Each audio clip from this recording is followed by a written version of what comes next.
Bonjour et bienvenue dans un nouvel épisode de notre émission Bell Talk. Aujourd'hui, nous avons l'honneur d'accueillir M. Driss Nthissi, chef du groupe parlementaire du Parti Mouvement Populaire à la Chambre des représentants, pour discuter de la situation actuelle du parti, un parti historique au Maroc, et de son rôle sur la scène politique marocaine. Bienvenue M. Nthissi et merci d'avoir accepté notre invitation. Merci à vous, Madame Sima, et à travers vous, à Belle Presse et aux auditeurs de m'avoir donné l'occasion de parler d'un certain nombre de questions, on va dire, d'actualité à l'entrée parlementaire. Et voilà, je suis à vous. Bienvenue. Alors, en tant que parti influent de l'opposition, quelle est votre évaluation de la situation sociale et politique actuelle au Maroc? En fait, aujourd'hui, l'évaluation se fait à travers tout le monde. C'est une situation, on va dire, économiquement parlant, presque critique. C'est pas l'opposition seulement qui le dit, c'est la réalité des choses. Donc la cherté de la vie, le chômage qui grimpe à une vitesse vertigineuse. Nous sommes déjà à 14% en général, mais nous sommes à 20% de chômeurs au niveau de la région de l'Oriental et au niveau des régions du Sud. Aujourd'hui, il y a un certain nombre de difficultés sur le plan social. Euh, vous suivez de près l'évolution des relations de gouvernement et les avocats, les médecins, les infirmiers, les étudiants médecine, pharmacie, etc. Donc il y a pas mal de conflits. La situation actuelle entre le ministère de l'Enseignement supérieur et avec les étudiants des facultés de médecine a atteint la porte fermée et face à un mur, un voile en béton, on n'arrive pas à avancer.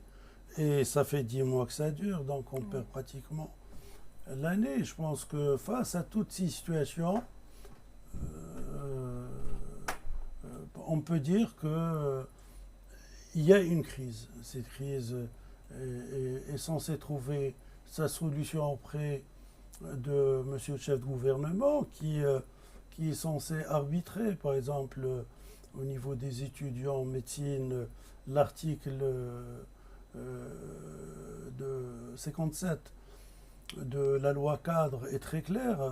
Il parle de création d'une commission nationale présidée par monsieur le, le chef de gouvernement et qui est censée débattre et trouver les solutions. Elle ne s'est jamais réunie. Nous avons proposé tout au début de trouver un moyen de créer une commission entre c'est cette loi 7, le, le secrétariat général du gouvernement et la présidence du Conseil supérieur de l'éducation. Ça ne s'est pas fait. Donc, il y a des questions brûlantes qui nous attendent, la sécheresse, la question des citoyens qui ont perdu leur logement lors du dernier tremblement de terre, les inondations. Heureusement que Sa Majesté a donné ses hautes directives pour faire face tout de suite, indemniser, aider et reconstruire et revoir les infrastructures de base. Mais donc tout ça doit trouver réponse et il faut de l'anticipation. Ce que nous reprochons aujourd'hui en tant qu'opposition, c'est ce défaut d'anticipation qui pose vraiment problème. Alors, on constate une certaine absence des partis politiques en période de crise. Comment expliquez-vous cela? Je ne sais pas, je ne sais pas s'il s'agit d'absence, parce que par exemple, on nous a reproché d'être absent à Fnidq. Mais qu'est-ce qu'on peut faire, nous, à L'immigration. Fnidq, en tant que parti politique, en tant que parlementaire? On ne peut rien faire. En fait, il s'agit de plusieurs centaines de jeunes qui ont manifesté leur droit au travail. La vérité est là. Euh, je ne vois pas d'autre explication. Pas. Ils, euh, ils savent qu'ils ne peuvent pas traverser la frontière. C'est très clair. Mais en fait, donc, ils apportent leur message très fort. Nous, on dit, et c'est notre devoir, il y a des solutions, on essaie de les apporter.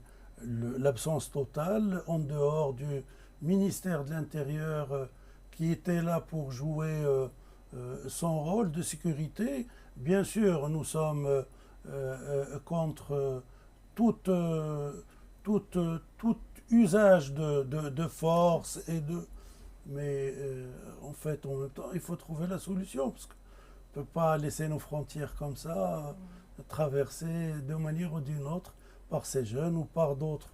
Donc, nous estimons que le gouvernement jusqu'à présent ne s'est pas exprimé de façon très claire. Personnellement, j'ai demandé au niveau du Parlement il y a une dizaine de jours, c'est-à-dire le lendemain de la question. Donc, j'ai posé la question en disant, j'ai demandé et j'ai exigé la présence du porte-parole du gouvernement, ministre chargé des relations auprès du Parlement.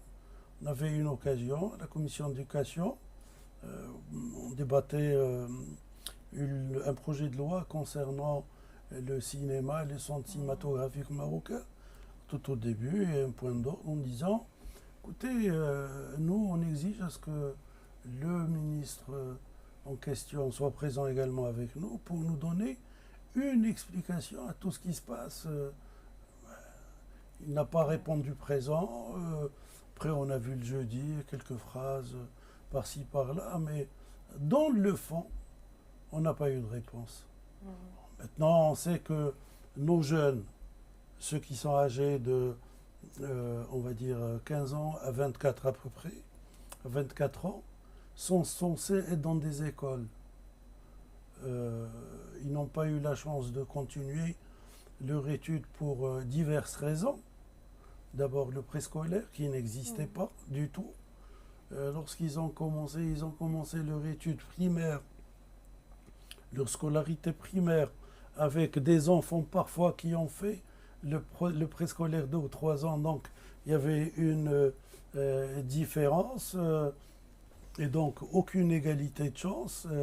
L'absentéisme, l'analphabétisme des parents, etc. Puis on trouve un phénomène de la femme rurale. La femme rurale qui se marie très tôt, qui enfante et qui n'a pas fait de grandes études et qui fait partie de ces NEETs. Et évidemment, se retrouve face à quelques 4 millions et quelque chose. Ceux qui parlent d'1,7 million racontent n'importe quoi. C'est 10-12% des citoyens marocains qui sont en situation de précarité. Voilà donc évaluer le programme gouvernemental pose problème. Le gouvernement s'est engagé à travers 10 points à ramener la précarité d'1 million, en fait baisser la précarité d'1 million de citoyens, à réaliser 1 million d'emplois nets et j'en passe. Rien de tout ça ne s'est fait. Voilà, donc je pense que ce n'est pas des palabres d'opposants, de politiciens, ce n'est pas pour faire mal au gouvernement, mais je pense qu'il y a un réel problème, il y a un réel souci auquel il faut faire face très vite, d'autant plus que nous avons comme j'ai dit, tremblements de terre, inondations. En fait, il y a beaucoup de chantiers ouverts et qui sont énormes et qui nécessitent forcément d'arrêter des priorités et de marcher avec beaucoup d'anticipation. D'accord. Alors, on passe à la situation actuelle du parti Mouvement populaire. Est-ce que le parti traverse une crise interne et quels changements, selon vous, devraient être entrepris pour que le parti se réaffirme sur des bases démocratiques avant les élections? Écoutez, moi je vous dirais d'abord qu'il n'y a pas de crise, parce que Ok. honnêtement, ceux qui parlent de crise forment une petite poignée de personnes, mais on va dire mécontentes pour diverses raisons, notamment euh, ceux qui n'ont pas pu accéder au bureau politique ou à la présidence du Conseil national. C'est un phénomène très clair qu'on trouve dans tous les partis le lendemain des formations et des congrès. Donc voilà, il n'y a pas, il n'y a pas un vrai réel problème au niveau des militants. Ils sont tous là, ils répondent présents à tous les rassemblements, si bien du Conseil national que dans les diverses associations, femmes, jeunes, médecins, ingénieurs, avocats, enseignants, et j'en passe. Donc ils sont là, le parti s'organise. Il y a une nouvelle approche depuis l'avènement de Si Ouzine. Cette approche table sur un dialogue, prendre le temps de réfléchir, de prendre des décisions. Aujourd'hui, nous sommes en train de travailler très sérieusement sur le pôle médiatique et communication. Nous sommes en train de réformer le journal papier El Haraka et nous mettons en marche sous une nouvelle version le H-Press et El Haraka en tant que journal électronique arabe et français. Là, on lance cette question également. Il y a une forte réflexion pour reprendre l'activité qui était déjà auparavant importante. C'est Agra Mazir qui éditait un journal électronique et papier, pardon, et qui avait beaucoup servi. Aujourd'hui, on veut ouvrir un dialogue à travers les, les réseaux sociaux. L'idée est très simple. Nous espérons que tous les partisans et même en dehors des partisans soient correspondants des journaux. En fait, la formule est très simple. On reçoit déjà au niveau du groupe, nous avons un WhatsApp qui reçoit les doléances de toutes les questions au niveau local, pont, route, crevasses, etc., électricité, j'en passe, et on transmet au gouvernement sous forme de notes ou de questions écrites. En fait, les questions orales ne doivent pas avoir ou concerner tout ce qui est local et régional, ça concerne le national. Donc nous voulons faire la même chose au niveau des journaux et faire parler de toutes les questions d'actualité dans les villes et villages d'Ouar, lointains. Aujourd'hui, tout le monde a un téléphone. Donc, à travers nos journaux électroniques, on veut transmettre le maximum d'informations. Et le plus important, c'est de jouer ce rôle un peu à l'instar de ce que vous faites en tant que journaliste. On reçoit l'information, on la traite, on la transmet à qui de droit, aux personnes responsables, et on reçoit la réponse que nous transmettons aux citoyens. D'accord. Alors, dites-nous quelles sont selon vous les priorités que le gouvernement devrait adopter pour répondre aux attentes de la société civile dans les années à venir. Plus de communication, plus de proximité. Je pense qu'il faut faire un filtre également pour voir Je vous donnerai un exemple, l'enseignement préscolaire. Le préscolaire souffre d'un mal terrible. Il y avait 1600 associations qui s'occupaient, qui substituaient au travail du ministère de l'Éducation nationale. Nous, on pense qu'il y a une bonne partie de ces associations qui ne jouent pas leur rôle. Et à juste titre, Sibin Moussa a déjà remercié, je crois, 500 associations, un peu plus, d'après ce qu'il a annoncé. Et nous pensons qu'il y a encore d'autres. Bien sûr qu'il y a des associations très grandes, très fortes, très sérieuses et qui font un excellent travail, aussi bien dans la société civile que le travail fourni par l'État dans le cadre de ses fonctions. Et, et je pense que la société civile a un très grand rôle à jouer parce que, pourquoi en fait d'abord? Parce que faire véhiculer un message de paix rassurant, c'est pas donné à tout le monde.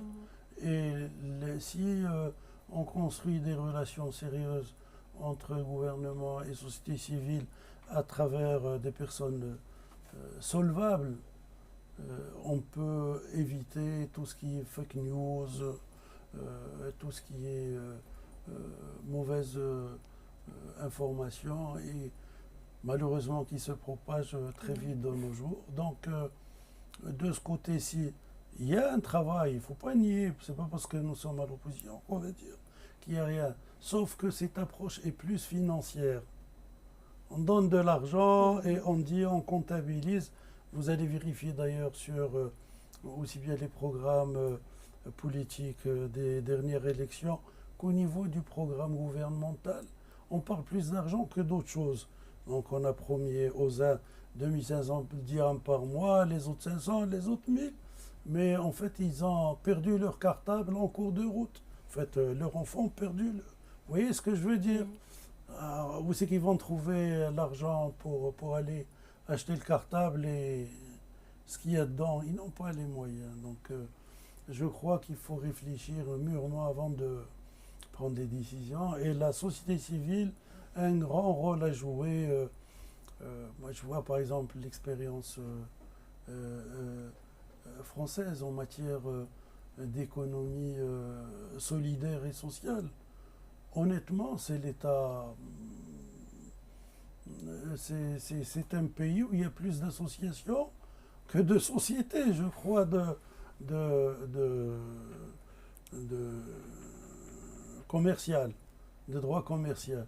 Alors, cette société joue son rôle dans différents créneaux, dans différents secteurs. Il n'y a pas de mal à ce que les dirigeants d'une association, dans certains cas, touchent même des salaires. Bon, ceci dit, les lois ont défini les montants plafonds des salaires, etc. Et je crois qu'au Maroc, on peut également, d'ailleurs l'ESS peut faire beaucoup au Maroc. Et il faut transférer ces expériences. À titre d'exemple, concernant les jeunes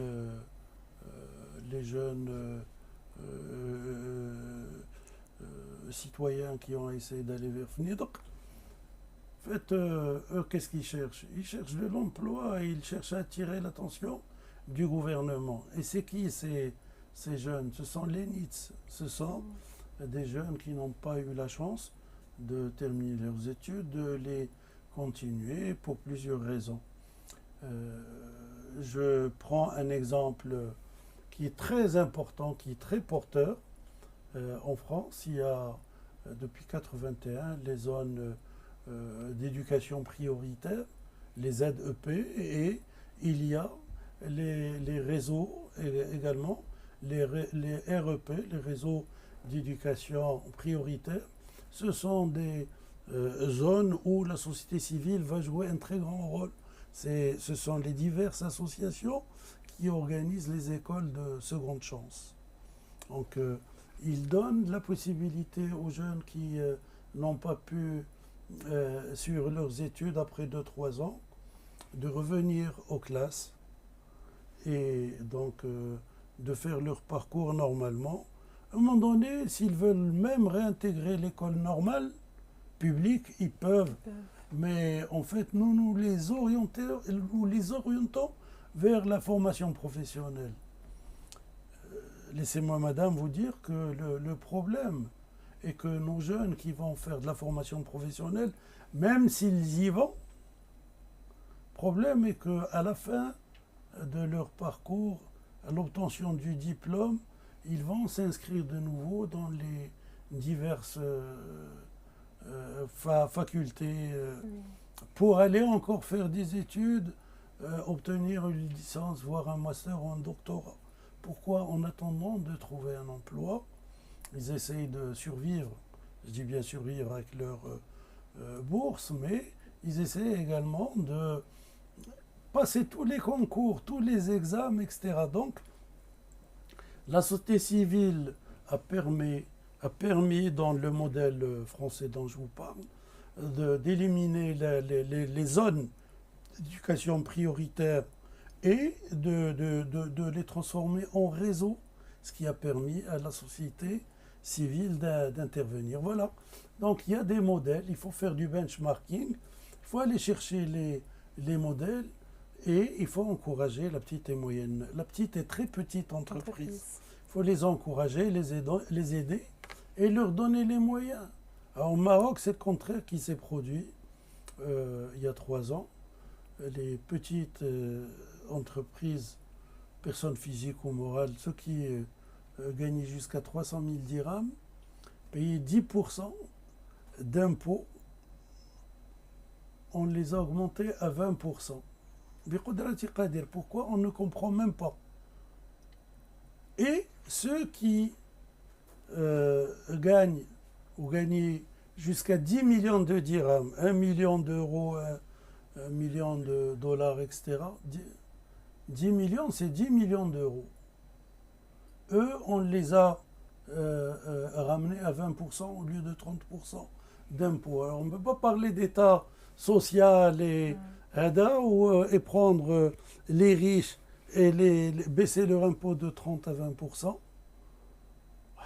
À ce moment-là, ceux qui gagnent 400 millions de dirhams, donc 40 milliards de centimes ou 40 millions d'euros, de dollars, eux, ils vont saucissonner leur entreprise en 4 et du coup, au lieu de payer 40% d'impôts parce qu'elles sont très grandes entreprises, ils vont se retrouver à payer 20%. Voilà, donc on pénalise. Je ne sais pas par quel vent est-ce qu'on a trouvé cette fabuleuse idée, mais on l'a faite. On nous parle des assises de la fiscalité, etc. Mais d'accord, nous sommes d'accord pour les assises de la fiscalité, en fait, qui remontent déjà à loin. Mais nous ne sommes pas d'accord pour pénaliser la petite entreprise. Vous savez, madame, les grandes entreprises ne créent pas beaucoup d'emplois parce qu'ils ont les machines, leur travail est mécanisé.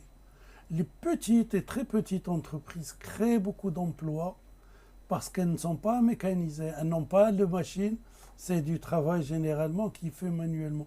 Ce qui nous importe et nous intéresse, évidemment, ce sont les deux. Nous sommes très très fiers de voir notre industrie aéronautique, automobile, etc. Mais on veut être également fiers de notre très petite entreprise. Si vous prenez le cas d'Italie, vous savez, le nombre de petites entreprises est extraordinaire. Le nombre de taux employés employeurs sont extraordinaires.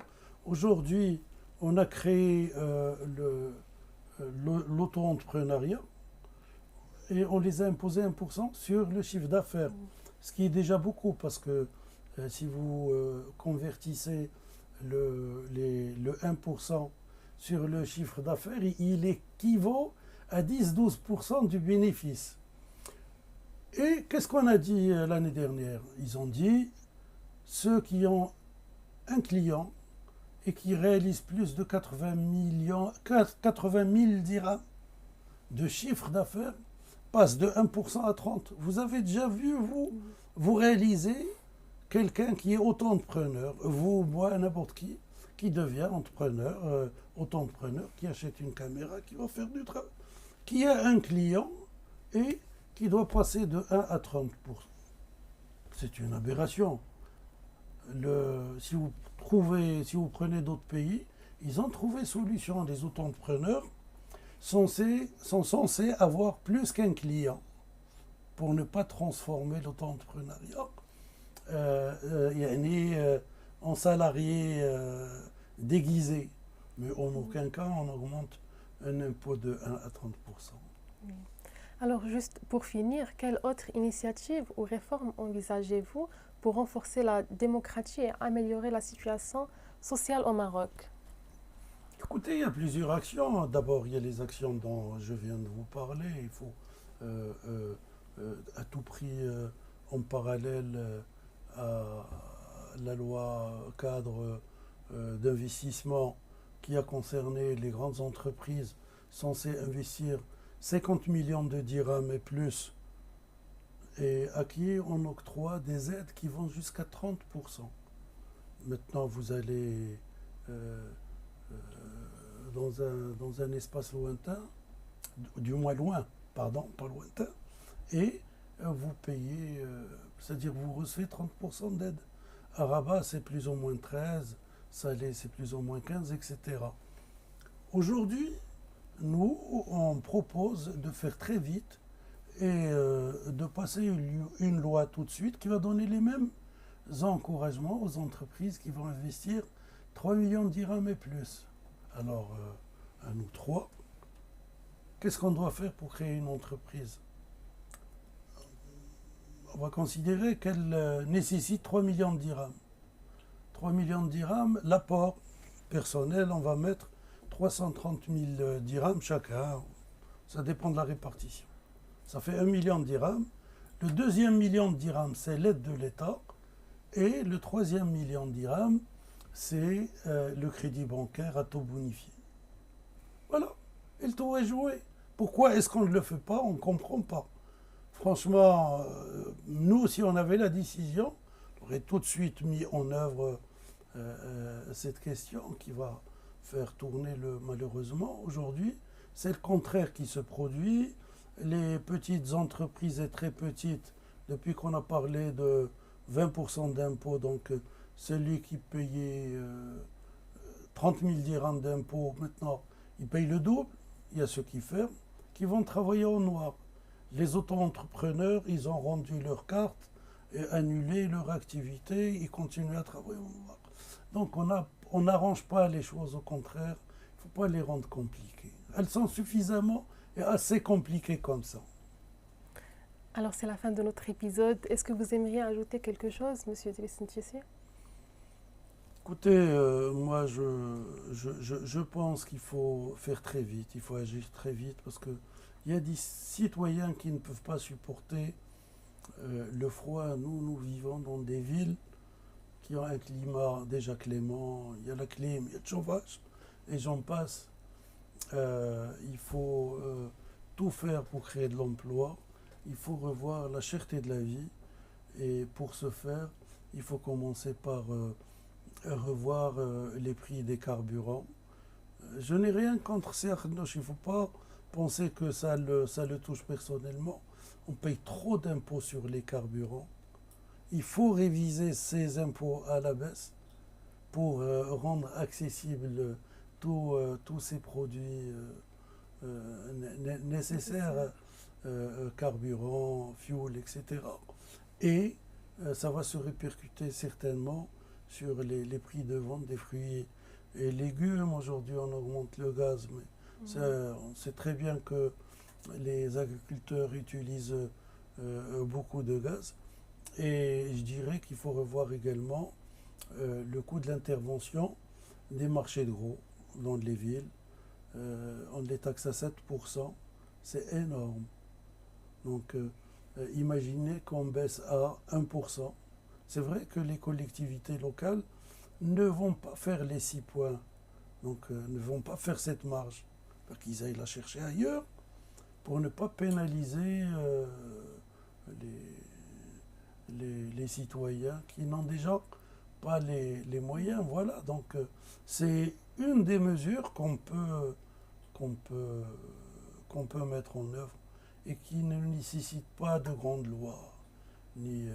Par contre, si vous voulez, en contrepartie des 6 points que vont faire au moins en recette. Et déjà, il n'y a pas que ça, il y a les abattoirs, la taxe d'abattage, il faut l'annuler, sinon il y a de l'abattage clandestin. Et ça augmente également les charges. En contrepartie, il faut aller faire le recouvrement, faire les recensements des terrains non bâtis, etc. Il y a beaucoup d'impôts sur lesquels les villes et les communes en général peuvent se rattraper. Je crois qu'il faut faire un effort exceptionnel durant ces 2 années, c'est-à-dire avant les prochaines élections, pour que le citoyen reprenne confiance aux politiques, à leur rôle. Parce que là, la vérité est que les citoyens ont perdu confiance. La preuve, les partiels de Rabat, c'est la capitale. Il n'y a eu que 6%, 6,5% de participation. Honnêtement, c'est trop faible. Ça ne marche pas. Voilà. Alors merci Monsieur Sinthiessi, c'est la fin de notre épisode aujourd'hui. Merci à Monsieur Sinthiessi pour cet échange enrichissant. Nous espérons que cela a éclairé nos auditeurs sur le parti Mouvement Populaire et son rôle dans la scène politique marocaine. Je suis Nassima Kab et j'ai été ravie de vous accompagner tout au long de cet épisode. Merci à tous et à très bientôt.